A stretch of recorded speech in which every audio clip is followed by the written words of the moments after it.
تو پھر دعا کر لینی چاہیے کہ اللہ ہمیں بھی ان میں شامل کریں، لیکن پھر ہمیں ویسے کام بھی کرنے پڑیں گے، اللہ تعالیٰ کی باتوں کو ماننا پڑے گا، ہمیں قطع رحمی کو چھوڑنا پڑے گا، صلہ رحمی کرنا پڑے گا۔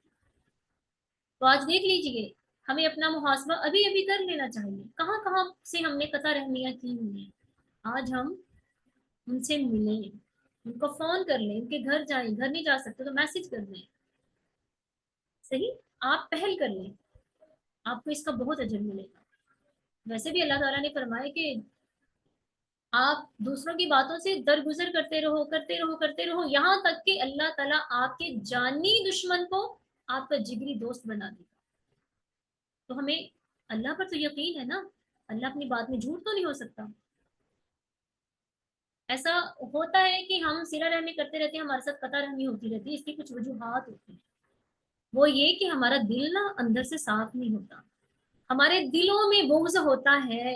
بظاہر ہم قطع رحمی کا جواب صلہ رحمی سے دے رہے ہیں نا، لیکن ہمارے دلوں میں بغض ہوتا ہے، ہم ان کے خلاف ہوتے ہیں، ہم دوسروں کے ساتھ بیٹھ کے ان کے خلاف باتیں کرتے ہیں، اس لیے ان کا دل پھر ہماری طرف سے صاف نہیں ہوتا۔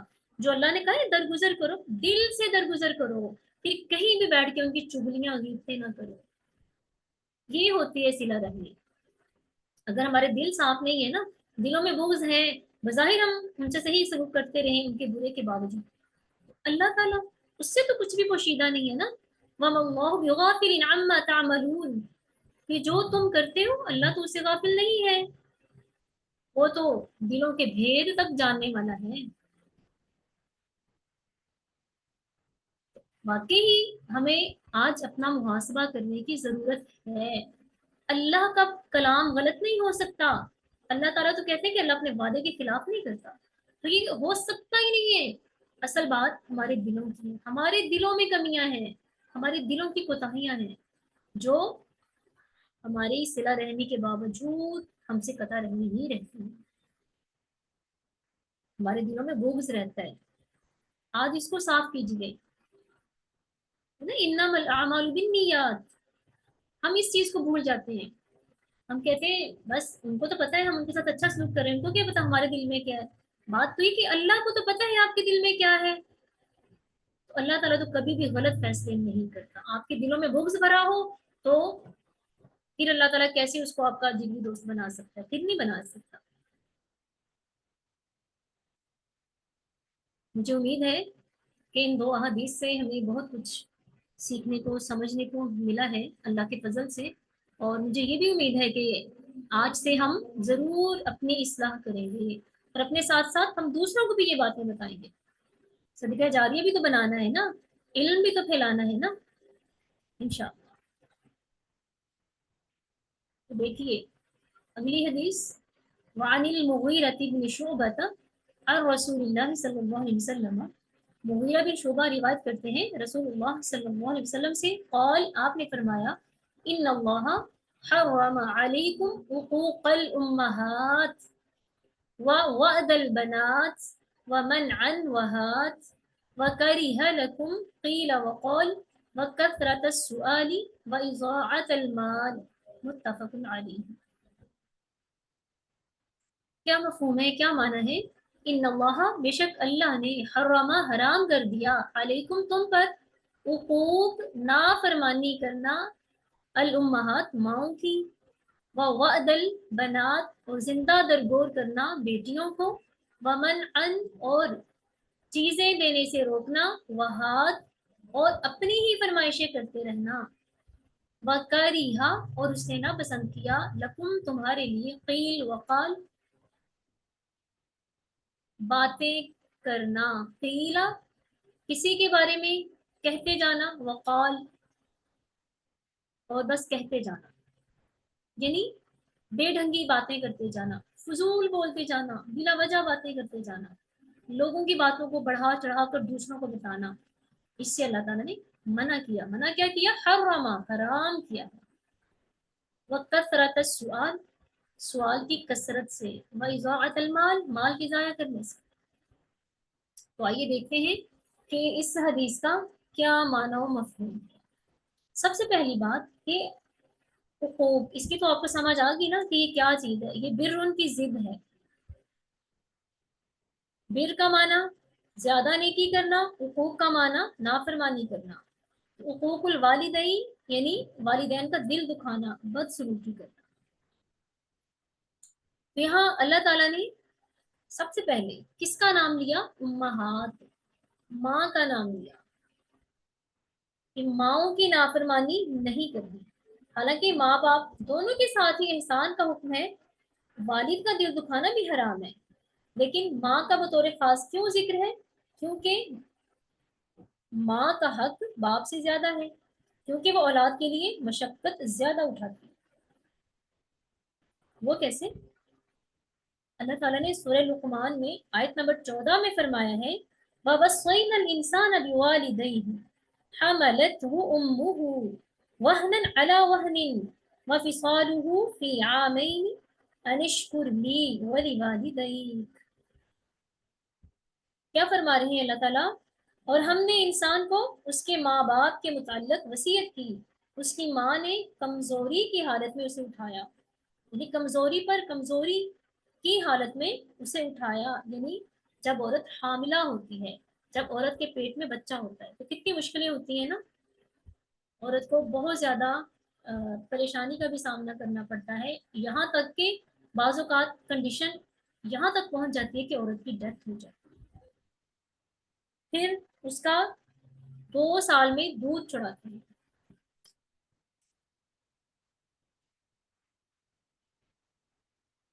اسی لیے اللہ تعالیٰ نے فرمایا کہ میرا اور اپنے ماں باپ کا شکر ادا کرو، میری طرف ہی پلٹ کر آنا ہے۔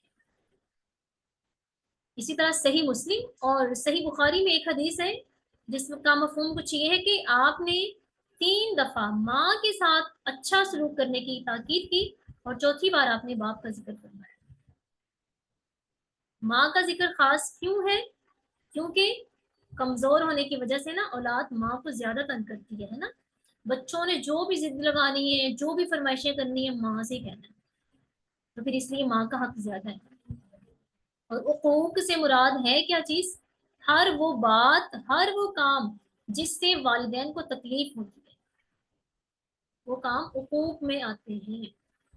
البتہ اگر والدین شرک کرنے کا کہیں یا اللہ تعالیٰ کی کسی بھی طرح کی نافرمانی کا کہیں، پھر والدین کی بات نہیں ماننی، کیونکہ ایک حدیث میں ہے کہ لا طاعت لمخلوق فی معصیت الخالق، خالق کی نافرمانی میں مخلوق کا حکم ماننا جائز نہیں، پھر مخلوق میں چاہے والدین ہی کیوں نہ ہو، پھر والدین کی بات نہیں ماننی، وہ لاکھ ناراض ہوں، پھر ان کی ناراضگی کی پرواہ نہیں کرنی۔ اب اگر وہ اللہ کی نافرمانی کا حکم دے رہے ہیں پھر ان کی بات نہیں ماننی۔ پھر جو یہ فرمایا وَوَعْدَ الْبَنَاتِ، بیٹیوں کو زندہ درگور کرنا حرام کر دیا۔ کیوں زندہ درگور کیا جاتا تھا؟ جاہلیت میں لوگ بیٹیوں کو عام طور پر اس لیے زندہ درگور کر دیتے تھے کہ اگر جنگ لگے گی تو یہ کہیں دشمن کے ہاتھ نہ آ جائیں، تو اگر دشمن کے ہاتھ آئیں گی تو دشمن ان کے ساتھ بدسلوکیاں کریں گے، تو اس لیے وہ اپنی بیٹیوں کو خود ہی زندہ دفنا دیا کرتے تھے۔ اور اس لیے بھی کہ لڑکیاں تو بوجھ ہیں، انہوں نے کون سا کمائیاں کرنی ہیں، کمانا تو بس لڑکوں نے ہے، ان کے تو ہمیں بس بوجھ ہی اٹھانے پڑیں گے۔ اور کچھ لوگ بھوک کی وجہ سے اپنے بچوں کو قتل کر دیتے ہیں، اسی لیے اللہ تعالیٰ نے فرمایا ہے کہ وَلَا تَقْتُلُوا أَوْلَادَكُمْ خَشْيَةَ إِمْلَاقٍ، یعنی فقیری کے ڈر سے اپنی اولاد کو قتل نہ کرو، کیونکہ رزق تو اللہ دیتا ہے نا، اللہ کہتا ہے کہ تم کو بھی اللہ ہی رزق دیتا ہے، تمہاری اولاد کو بھی اللہ ہی دیتا ہے۔ تو دیکھیں زمانہ جاہلیت میں تو بچوں کو درگور کرنے کا کام یا بچوں کو قتل کرنے کا کام لوگ اپنے اپنے گھروں میں کرتے تھے، لیکن اب کیا ہے، اب تو باقاعدہ حکومتیں ایسا کرواتی ہیں۔ جیسے چین ہے نا، ملک چین، وہ کیا کرتے ہیں، وہ کہتے ہیں کہ جس نے 2 بچوں سے زیادہ بچے پیدا کیے نا اس بچے کو مار دیا جائے گا۔ اور وہاں ایسے ہوتا ہے، وہاں کچھ علاقوں میں ایسا ہوتا ہے کہ اگر کسی کے ہاں تیسرا بچہ پیدا ہوتا ہے نا تو وہاں کے ڈاکٹر نرسیں اس بچے کو زہر کا ٹیکہ لگا کے مار دیتے ہیں۔ تو اسی طرح یہ جو امریکہ اور دوسرے کافر ممالک ہیں نا، یہ مسلمان ممالک کے حکمرانوں سے بھی یہ والے مطالبات کر رہے ہیں کہ آپ بھی ایسا کریں، لیکن ابھی تک مسلمانوں نے مانا تو نہیں ہے، لیکن کسی دن ایسا ہو جائے گا، کیونکہ مسلمان ہر بات کافروں کی مانتے ہیں۔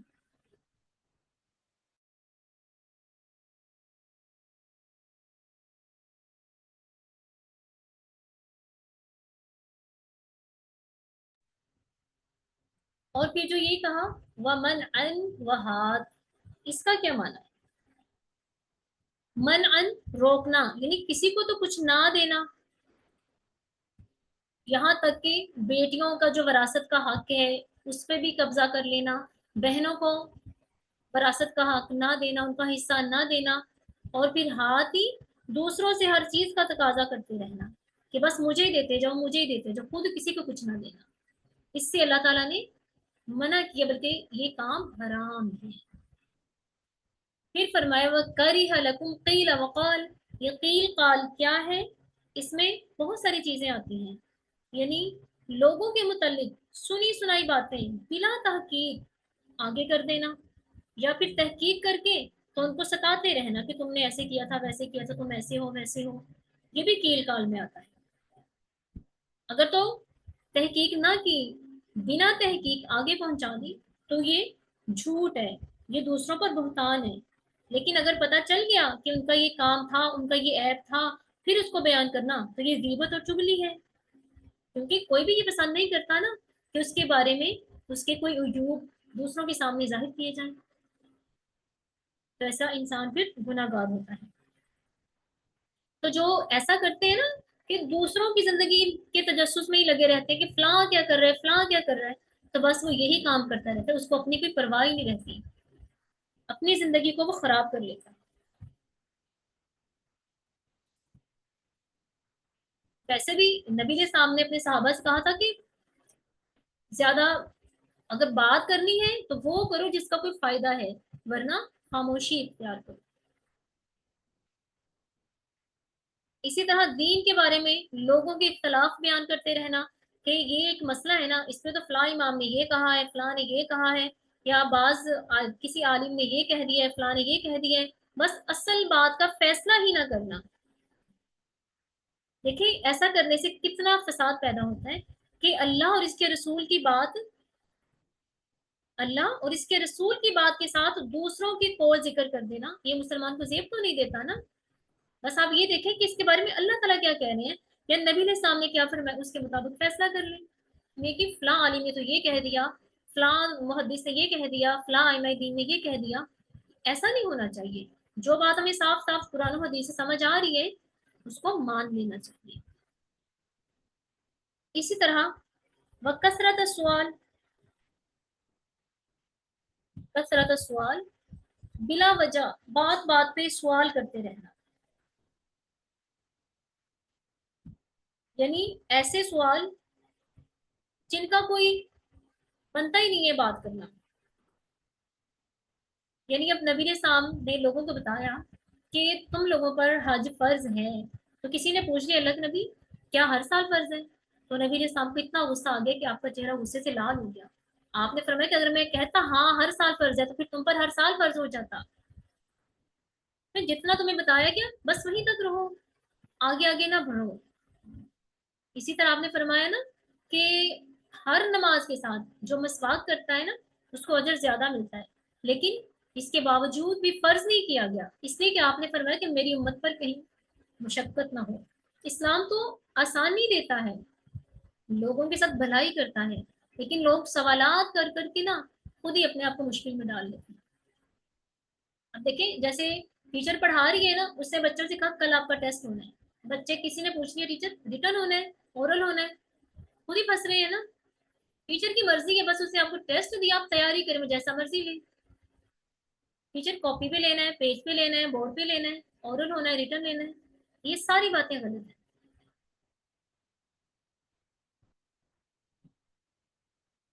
ہو سکتا ہے آپ نے یہ سارا پوچھا، ٹیچر نے کہہ دیا کاپی پہ لینا، رجسٹر پہ لینا، اور کچھ بچے ایسے ہوں جن کو ٹیسٹ کے لیے کاپی نہ ملے، تو ان کے لیے پریشانی ہو جائے گی نا۔ ہو سکتا ہے ٹیچر اورلی سن لے، سب کے لیے آسانی ہو جائے۔ تو یہ ساری چیزوں کا خیال رکھنا چاہیے. کہ کیل کال کے بارے میں تو نبی نے سامنے فرمایا کہ من حسن اسلام المرء ترکہ ما لا یعنیہ، کہ اگر کسی آدمی کے اسلام کا حسن دیکھنا ہے نا تو یہ دیکھ لیں کہ وہ فضول باتیں نہیں کرتا. تو جو بندہ فضول بات نہیں کرتا اس کا اسلام خوبصورت ہے.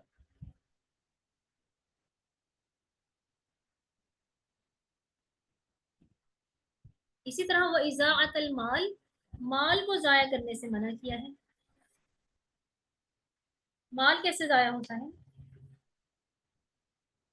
بلا وجہ، جو ضرورت بھی نہیں ہے نا اس پر بھی پیسے لگا دینا، یا ریاکاری کے لیے، لوگوں کو دکھانے کے لیے زیادہ سے زیادہ کبھی کھانے پینے پہ، پہننے اوڑھنے پہ، گھر بنانے پہ اس لیے خرچ کر لینا کہ لوگ دیکھ کے واہ واہ کریں.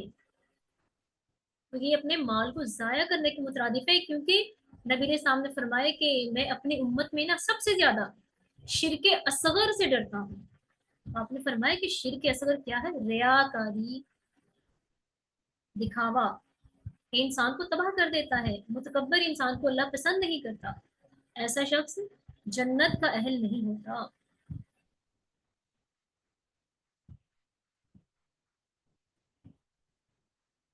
اپنی حیثیت سے بڑھ کے خرچ کرنا، یہ بھی مال کو ضائع کرنے کے مترادف ہے.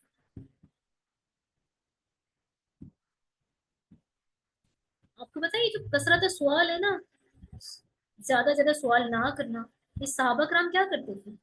جب آپ نے صحابہ کرام کو بتایا کہ آپ لوگ کسی سے سوال نہیں کریں گے، نبی کے سامنے بعض صحابہ سے بیعت لی تھی کہ تم لوگوں سے کسی بھی چیز کا سوال نہیں کرو گے. تو آپ کو پتہ ہے کچھ صحابہ نے اس پر اتنے اچھے طریقے سے عمل کیا نا کہ اگر وہ اپنے گھوڑے پر سوار ہوتے تھے نا تو ان کا کوڑا اگر نیچے گر جاتا کبھی بھی کسی کو نہیں کہتے تھے کہ ہمیں یہ پکڑا دیں، ہمیشہ اپنی سواری سے خود نیچے اتر کے کوڑا اٹھا کے پھر سوار ہوتے. سبحان اللہ. اور ہم بیٹھے بیٹھے بچوں کو کہتے رہتے ہیں ہمیں یہ پکڑا دو وہ پکڑا دو، بچے بےچارے اک جاتے ہیں، کتا جاتے ہیں، پھر ہم ان کو ڈانٹنے لگ جاتے ہیں. جبکہ کثرت سوال منع، اور صحابہ نے کیسے اس پر عمل کیا، تو پھر ہمیں بھی کرنا چاہیے نا. آپ نے فرمایا تھا کہ وہی فرقہ، وہی لوگ جنت میں جائیں گے جو اس رستے پر چلیں جس پر میں اور میرے صحابہ ہیں. تو پھر ہمیں آپ علیہ السلام کی باتوں پر عمل کرنا چاہیے، آپ کے صحابہ کے طریقے کو اختیار کرنا چاہیے.